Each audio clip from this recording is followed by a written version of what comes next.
Siku ya leo Mungu amenipa neema ya kufundisha neno la Mungu ambalo linahusu silaha 7 za Mungu, na ni za muhimu kwenye maisha yetu.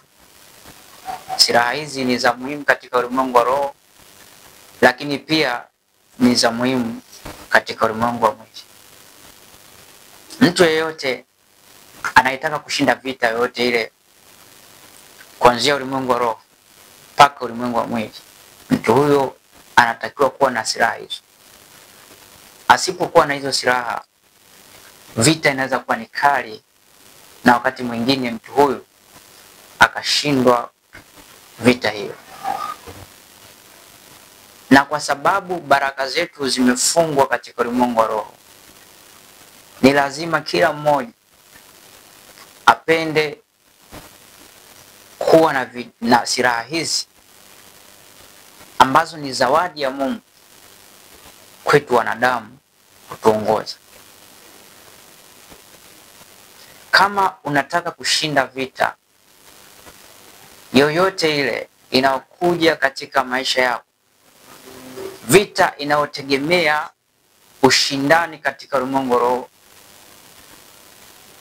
pengine vita hiyo inaathiri ulimwengu wa kimwili, lakini automatically imeanza katika ulimwengu wa roho, ni lazima uwe na silaha hizi. Lakini silaha hizi zinatumika katika ulimwengu wa roho kupigania ulimwengu wa roho, vitu vya kiroho, lakini pia zinatumika kutetea ulimwengu wa mwili. Kama unaishi katika ulimwengu wa mwili, ni lazima silaha hizi uwe nazo, kwa sababu tunapokea kila jambo kwa asilimia nyingi sana kutoka katika ulimwengu wa roho. Hata akili zetu, fahamu zetu, matendo yetu, kula, kuamka kwetu, kulala, kunategemea usalama uliopo katika ulimwengu wa roho mpaka ulimwengu wa mwili. Sio kuanzia ulimwengu wa mwili kwenda ulimwengu wa roho, ni kuanzia ulimwengu wa roho kwenda ulimwengu wa mwili. Ukiona vita inapiganwa katika ulimwengu wa roho, ujue itatokea hata katika ulimwengu wa mwili. Ukiona vita inapiganwa katika ulimwengu wa mwili, ujue imeanzia ulimwengu wa roho. Kwa silaha ambazo Mungu ametupa, hizi lazima sote tuwe nazo. Watu wa Mungu, lazima kila mmoja awe na silaha hizi. Naenda kuzitaja, na zinatokea katika kitabu cha Waefeso sura 6 mstari wa 10 mpaka ule wa 18. Mungu anasema, hizi ni silaha za kwangu, ninakupa wewe uzitumie. Lakini matumizi haya yanategemea ulimwengu wa roho. Hutazitumia katika ulimwengu wa mwili ukiwa hujaanza kuzitumia katika ulimwengu wa roho. Ukianza kuzitumia katika ulimwengu wa mwili wakati ulimwengu wa roho hujaanza kuzitumia, maana yake zitaleta madhara. Kwa nini tunaanza kutumia katika ulimwengu wa roho? Ni kwa sababu ulimwengu wa roho utatoa nguvu itakayo kusaidia wewe kuzitumia katika ulimwengu wa mwili. Yaani unapokuwa kimwili na ukatumia silaha hizi, unapaswa pia kuwa umeshajiimarisha katika ulimwengu wa roho, ili kusudi walio katika mwili ambao hawapo katika ulimwengu wa roho wasinue nguvu yoyote itakao kushinda wewe, bali kila nguvu atakayoinua itashindwa, kwa sababu uko na nguvu inayoanzia katika ulimwengu wa roho. Kwa popote ulipo, hakikisha unazo hizi silaha. Silaha ya kwanza ni ukweli. Silaha ya pili ni haki. Silaha ya tatu ni utayari wa kupeleka injili ya amani. Silaha ya 4 ni ngao ya imani. Silaha ya 5 ni chapeo ya wokovu. Silaha ya 6 ni upanga wa Roho. Silaha ya 7 sala na maombi. Haleluya. Kwa hiyo mtu yeyote ambaye anazijua silaha chache au kadhaa, au anaijua silaha ya mwisho, huyu bado kwenye vita anaweza kukumbana na changamoto. Ingawa silaha moja inaweza katosha kumpiga adui, lakini hizi ni silaha 7 ambazo Mungu ameachilia kwetu. Hizi ni silaha za Mungu, sio za kwetu. Yeyote ambaye anatokana na Mungu lazima atakuwa nazo hizo silaha. Waefeso sura ya 6 mstari wa 10 mpaka ule wa 18. Neno la Mungu linasema, hatimaye mzidi kuwa hodari katika Bwana na katika uweza wa nguvu zake. Vaeni silaha zote za Mungu mpate kuweza kuzipinga hila za shetani. Huwezi kuzipinga hila za shetani wakati ndani yako hakuna ukweli. Yote yule ambaye anapingana na ukweli, huyu mtu hajasimama kwa ajili ya ufalme wa Mungu, kwa sababu ufalme wa Mungu unawakilishwa na ukweli. Mtu yeyote anayesema ukweli yupo katika vita dhidi ya Ibilisi. Mtu yeyote aliyeshika ukweli, anayejua ukweli, maana yake tayari ana hii silaha inaopambana moja kwa moja dhidi ya hila za shetani, maana yake uongo wa shetani. Haleluya. Shetani anaweza kudanganya, lakini ili umshinde lazima unajua ukweli wa kile anachokuambia. Haleluya. In fact, katika uhalisia Ibilisi hana ukweli anaosema, kwa sababu hata target yake ni hila, yani mwisho wake anataka kuangamiza. Kwa hiyo ukweli unamsaidia mtu kuvuka, kushinda hila za shetani. Bwana Yesu asifiwe. Maana yake hila zote za shetani, silaha ya kwanza inayopambana nazo, silaha ya kwanza amezungumzia ukweli. Haleluya. Amen. Silaha ya pili akazungumzia dirii ya haki. Silaha ya 3 akazungumzia kuwa na utayari wa kupeleka injili ya amani. Silaha ya 4 akazungumzia ngao ya imani. Silaha ya 5 akazungumzia chapeo ya wokovu. Silaha ya 6 akazungumzia upanga wa Roho. Silaha ya 7 akazungumzia sala na maombi. Biblia inatuambia ni silaha za nani? Za Mungu. Maana yake anayeziprovide, anayeziachilia, anayetupatia sisi ni Mungu. Kwa ziko kwenye mkono wa Mungu. Lakini amesema twaeni, maana yake chukueni. Ziko tayari. Anasema basi simameni hali mkijifunga kweli viunoni na kuvaa dirii ya haki kifuani. Hapa ametaja silaha 2. Amezungumzia kweli viunoni na kuvaa dirii ya haki kifuani, na kufungiwa miguu tayari tupatao kwa injili ya amani. Haleluya.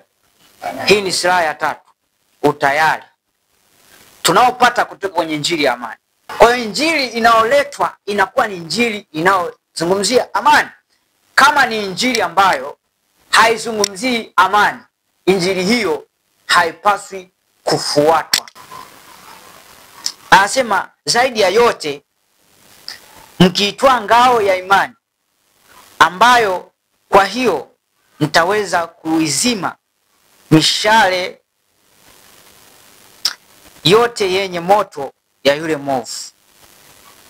Tena ipokeeni chapeo ya wokovu na upanga wa Roho, ambao ni neno la Mungu, kwa sala zote na kwa maombi mkisali kila wakati katika Roho, mkikesha kwa jambo hilo na kudumu katika kuombea watakatifu wote. Haleluya. Amen. Haleluya. Amen. Maana yake ngao ya imani,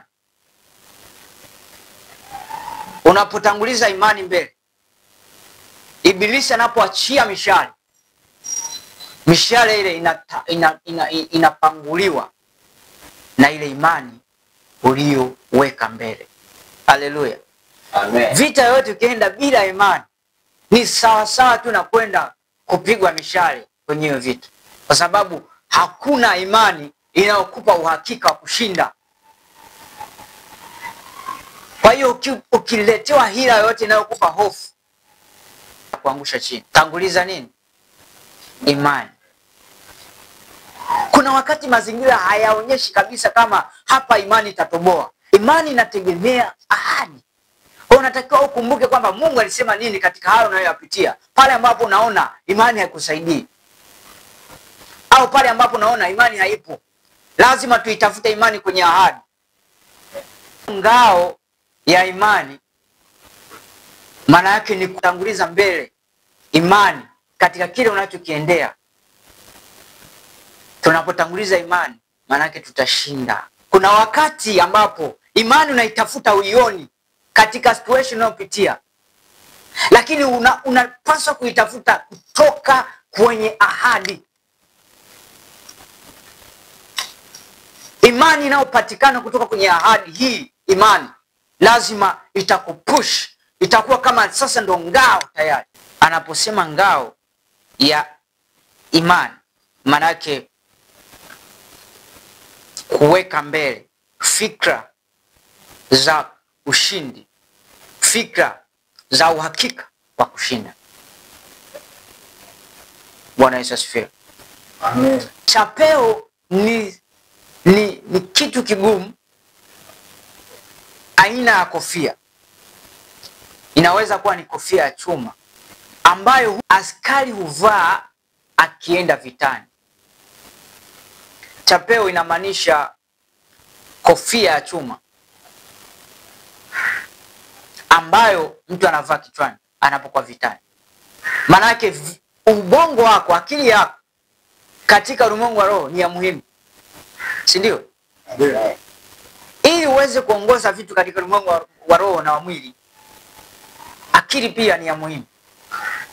Kwa anapokuambia uvae chapeo ya wokovu, maana yake vaa helmet, vaa kofia ya wokovu.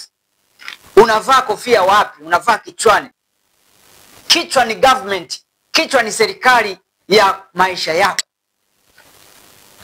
Kichwani ndiko kunapanga vitu, vinaenda vinatokea katika maisha ya mtu kuanzia kichwani. Kwa hiyo amezungumzia kichwa chako katika ulimwengu wa roho.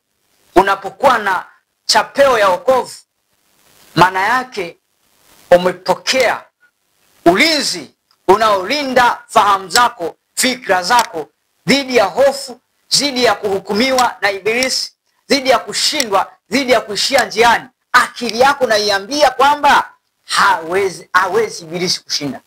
Amen. Fikra zako zinakuwa directed kwenye hilo jambo. Amen. Hofu, mashaka, uongo, kujihisi uwezi, kujihisi umeishiwa, hivyo vinachakatwa katika ulimwengu wa akili, ambao ulimwengu wa akili hakuna hata mmoja anaweza kashika akili, lakini kuna mmoja anaweza kashika ubongo, si ndio? Kwa amezungumzia Mungu katika ulimwengu wa mwili, vitu vya kiroho, na vita hii inaanzia ulimwengu wa roho. Kwa ndio maana amekupa silaha za ulimwengu wa roho zitakazo kusaidia. Hasa hizi silaha ukilinda kichwa, maana yake ukienda vitani, ukiwa vitani, ukiwa unapigana, hata ingekuwaje watakutafuta kichwani, lakini hawatakupata. Kukupiga silaha risasi kichwani hawatakupata. Vivyo hivyo katika ulimwengu wa roho, tunapokuwa tumepokea chapeo ya wokovu, maana yake tumelinda serikali ya maamuzi yetu. Tayari tumelinda maamuzi binafsi. Chapeo ya wokovu ni uhakika na uelewa wa kina kwamba umefanywa kuwa mpya dhidi ya mauti, uovu, dhambi ya asili, na uko salama ndani ya Kristo. Na kwa kuwa au kwa sababu hiyo akili zako, fikra zako, mtazamo wako kiroho hulindwa dhidi ya hila za shetani. Amen. Kwa hiyo mtu yeyote ili ashinde vita ya kiroho lazima ameokoka. Kwa kuokoka ni silaha mojawapo ya watu katika Kristo, watu katika Mungu kuweza kufanya nini? Kushinda hila za ibilisi. Maana hila za ibilisi ndizo zinazotuangusha chini. Zinapotuangusha chini, tayari tumeanguka katika maisha, ulimwengu wa roho na ulimwengu wa mwili. Lakini tunapozishinda hizi hila, automatically tumeweza kabisa kumshinda ibilisi. Ni lazima tuwe na chapeo ya wokovu inaolinda akili ya kwetu. Na maana unapokuwa umevaa, umeokoka, unapokea akili, unapokea ulinzi wa ufahamu wako. Maana huo ulinzi ulionao utaangusha kila namna yote ya ibilisi, kila mbinu zote alizonazo kuweza kukuangusha wewe, kuingia kwenye dhambi, kuingia kwenye uovu, kuingia kwenye michakato yote ile ambayo ni ya kihila, michakato yote ile ambayo ni ya ibilisi. Nimeshasema chapeo ni nini. Sasa tuangalie dirii ni nini. Dirii ya haki ni nini? Bwana Yesu asifiwe. Amen. Bwana Yesu asifiwe. Amen. Dirii ya haki maana yake ni maisha safi mbele za Mungu kwa njia ya Yesu Kristo. Moyo, dhamiri, imani na usafi wa kiroho ni vitu vya muhimu. Dirii ya haki ni nguvu inayokupa ushindi wa haki tokanayo na Kristo, wala si matendo yetu binafsi. Kwa hiyo ili upate haki, unatakiwa kutegemea haki inayotokana na Mungu. Amen. Ni nguvu inayokupa ushindi wa haki. Amen. Manake kama hauna haki, unatakiwa kuitafuta kwa nani? Kwa Kristo. Ili uhesabiwe haki, unatakiwa kuitafuta kwa Kristo. Yeye atawasha moto ambao huo moto utaenda kuachilia nguvu zitakazoweza kukupa haki wewe. Unaweza kumfanyia mtu jambo zuri tu, mambo mazuri, lakini akakulipa mabaya ukitarajia kwamba angekuona mwema. Sasa hii sikushangaze, kwa sababu mtu huyo hajapangiwa yeye kukulipa wewe haki yako au kukuhesabia wewe, kutetea wewe mahali popote pale kwamba unatakiwa kuwa na haki. Kila mtu anaweza akakupinga na umemfanyia kitu kizuri. Huyo mtu hajaandikiwa yeye kudaiwa haki yako, isipokuwa wewe unaweza ukaipata haki kwa Mungu ambaye ana uwezo wa kumdai mtu mwenye haki yako.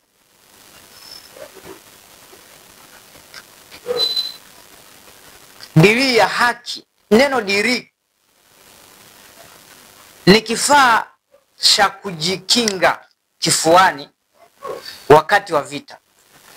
Sasa dirii ni tofauti na ngao, ni tofauti na chapeo. Chapeo inalinda kichwa, ngao inaweza ikalinda kutegemea na mlivyoiunda. Ikalinda kuanzia kifua au shingo mpaka karibu magotini huko. Inashikiliwa. Sasa hii unayozungumzia dirii ndio kama bulletproof. Inafaliwa kuzunguka mgongo. Inafunika kama kizibao, lakini inakuwa ni ya chuma au ngozi ngumu. Anapozungumzia dirii ya haki, Biblia inasema linda moyo wako kuliko chochote unachofanya unachokilinda. Maana yake anataka kuzungumzia nini? Anataka kuzungumzia haki tapatikane katika huo ulinzi, ndio? Sasa hii haki, anaposema kuwa na dirii ya haki, maana yake anazungumzia moyo,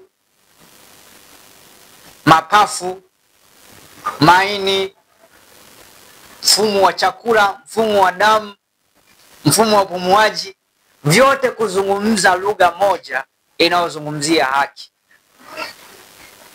Haleluya. Amen. Haleluya. Amen. Kumbuka kichwa kimelindwa, kina chapeo ya wokovu, kinadai shetani hawezi kunishinda. Automatically kichwa kitapeleka mawasiliano kwenye dirii ya haki, kwamba moyo zungumza haki. Moyo utaenda kuuliza akili kichwani kule kwenye chapeo ya wokovu, haki inatafutwaje? Haki inalindwaje? Alafu chapeo ya wokovu inajibu dirii ya haki inalindwa hivi na hivi. Sawa, ngoja nijiweke sawa. Haleluya. Bwana Yesu asifiwe. Kwa hiyo kuna namna ambavyo hizi silaha za ulimwengu wa roho na zina msaada katika ulimwengu wa roho, lakini moja kwa moja zinakuja hata katika ulimwengu wa mwili. Ndio maana hata majeshi yetu, Bwana Mungu anapoitwa Bwana wa majeshi, maana yake ameanza kuzionyesha silaha ambazo ni za muhimu zinahitajika katika ulimwengu wa mwili. Amen. Bulletproof, sijui ngao, vyote viko kwenye majeshi ya kawaida. Haleluya. Kwa hiyo vita ya kwanza inaanza katika ulimwengu wa roho, na lazima uwe na dirii ya haki. Kama wewe ni mtu wa Mungu, mahali popote unapokuwa, lazima ulie kwa sauti, uongee kwa sauti juu ya haki, kwa sababu haki ni ulinzi. Na ukiona unazungumzia haki, mtu akapinga juu ya haki unayozungumzia, akiwa yuko sahihi, anapinga na yuko sahihi, maana wewe ndio umekosea. Lakini akipinga na hayuko sahihi, huyo ni mtumwa wa ufalme wa kuzimu, ni msaidizi wa agenda za ufalme wa giza. Katika mwili, ulimwengu wa mwili, haki husimamiwa na sheria zilizowekwa na wanadamu.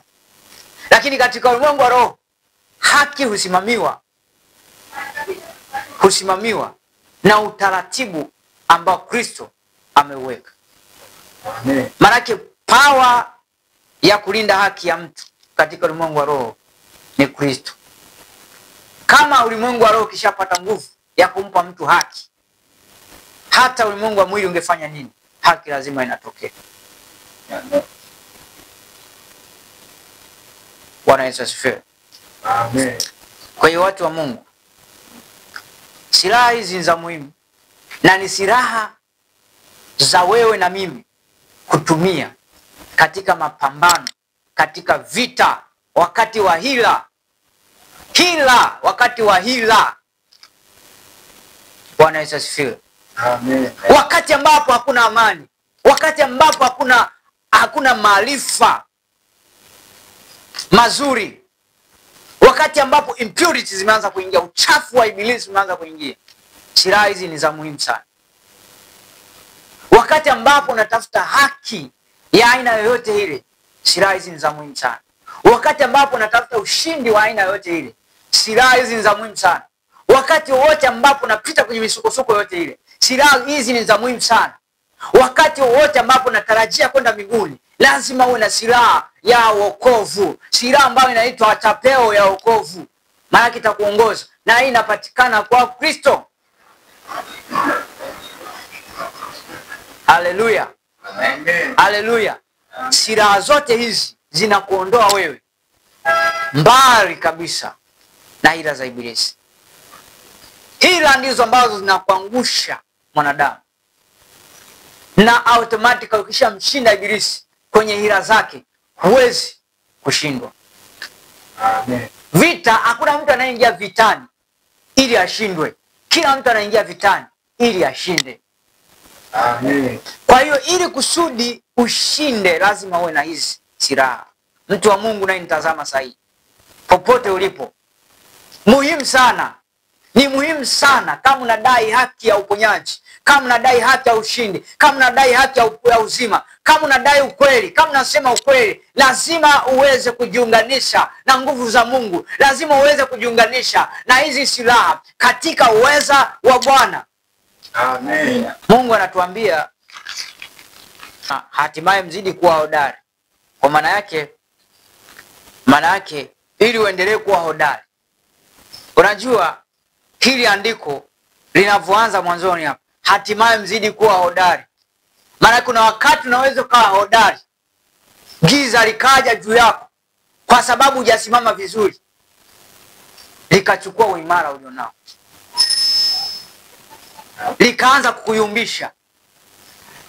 Kwa ili uweze kumaintain, uweze kudumu ndani ya nguvu za Mungu, ndani ya hodari, lazima uwe na nini? Na hizi silaha. Hatimaye mzidi kuwa hodari katika Bwana. Mzidi manake sio muwe hodari, mzidi, muendelee kuwa hodari katika Bwana na katika uweza wa nguvu zake. Ili tuweze kubaki, lazima tuvae hizi silaha. Ili silaha hizi ziweze kufanya kazi katika ulimwengu wa roho mpaka ulimwengu wa mwili, ni lazima muwe na Bwana. Kwa automatically pia Bwana ndiye anafanya nini?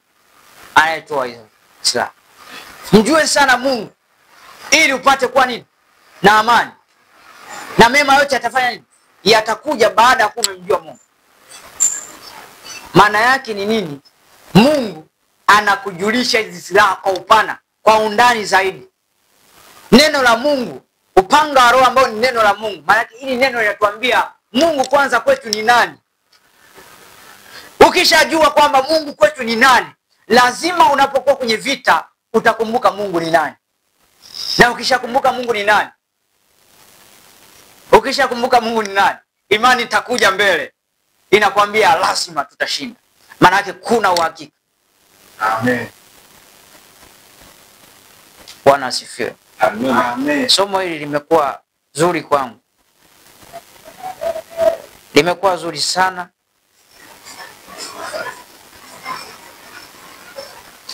Hatupasi kushinda, kuwa na haki, kwenda mbinguni kwa kutegemea nguvu zetu, bali tunapaswa kukwepa kila jambo lolote ya ibilisi kwa kutegemea nguvu za Mungu. Amen. Na kwa sababu hiyo Mungu ametupa mamlaka ya kuzichukua, kuzivaa silaha zake zote. Maana tayari uko vitani. Na kama uko vitani, lazima ukubali kubeba silaha. Hakuna kuchoka. Mungu akubariki sana. Kwa tafakari zaidi tutasoma Warumi sura ya 5 mstari wa 1 na kuendelea, lakini Waefeso hii ya sura ya 6 mstari wa 10 mpaka 18 tumeshaiangalia. Utasoma Wakorinto wa kwanza sura ya 5 mstari wa 8 kuendelea kuelezea kabisa. Kwa hivyo Mungu akubariki sana popote unaponitazama na ambao tuko pamoja. Silaha hizi zione kama ni silaha zitakazo kufanya kushinda wakati ambapo umehesabiwa uweze kushinda. Wakati ambao ushindi wako hauuoni. Vitu vingi vyote tunavyoishi hapa duniani, mambo mengi tunakumbana nayo, yote hayo yanatuelekeza au tunatakiwa kufikia ushindi wa mambo haya. Iwe unatafuta haki, unatafuta uzima, unatafuta wokovu, unatafuta chochote kile, kiko ndani ya ushindi, kiko ndani ya mafanikio. Kwa ili uweze kuwa na haya mambo, ni lazima uweze kuwa na hizi silaha. Na wokovu unatolewa bure katika jina la Yesu na kwa neema iliyokuja kwa ajili ya ukombozi wetu sisi wanadamu. Ukisha kombolewa, unaendelea kuwa hodari na katika uwezo wa nguvu za Mungu kwa kuvaa hizi silaha. Vaa silaha popote ulipo ili shinde unapokuwa vitani katika ulimwengu wa roho hata ulimwengu wa mwili. Silaha zote hizi ikipungua moja haimaanishi nyingine haifanyi kazi. Chukua nyingine. Ukihisi umepungukiwa yote, chukua nyingine. Lakini kwa namna ambavyo nimeelezea, silaha ya maombi wengi tunaifahamu, silaha ya sala tunayo, maombi na sala, imani. Lakini zote hizi zinategemeana na lazima tuwe tayari kuzitumia mahali popote tunapokumbana na jambo lolote katika ulimwengu wa roho, lakini ulimwengu wa mwili huwa ni moja kwa moja, matokeo yanatokana na nguvu za Mungu zilizoachiliwa katika ulimwengu wa roho kuja moja kwa moja katika ulimwengu wa mwili. Kwa kazana sana katika habari ya kushinda kwanza katika ulimwengu wa roho, kisha utashinda katika ulimwengu wa mwili. Mungu akubariki sana. Amen. Baba, asante Mungu kwa ajili ya watu wote ambao wamefuatilia pamoja nasi wakati wa ibada. Bwana Yesu, tunakuinua kutukuza. Hakuna kama wewe, mfalme wa amani. Tunaomba Mungu katujalie kuwa na hizi silaha katika maisha yetu. Kwa Yesu Kristo Bwana wetu. Amen.